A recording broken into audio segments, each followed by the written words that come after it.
महाराष्ट्राचे 23वे महाधिवक्ता म्हणून ॲडव्होकेट मिलिंद साठे यांची महाराष्ट्राचे प्रभारी राज्यपाल आचार्य देवव्रत यांनी नुकतीच नियुक्ती केली आहे. यापूर्वी बिरेंद्र सराफ हे महाराष्ट्राचे महाधिवक्ता होते. अनुषंगाने परीक्षाभिमुख माहिती.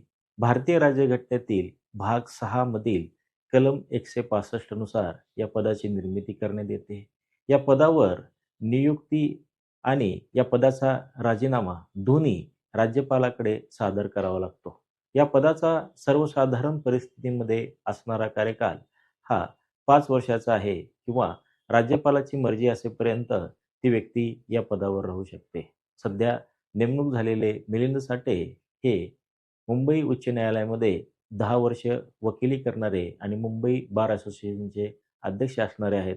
सदरील माहिती महत्त्वाची ठरते. धन्यवाद.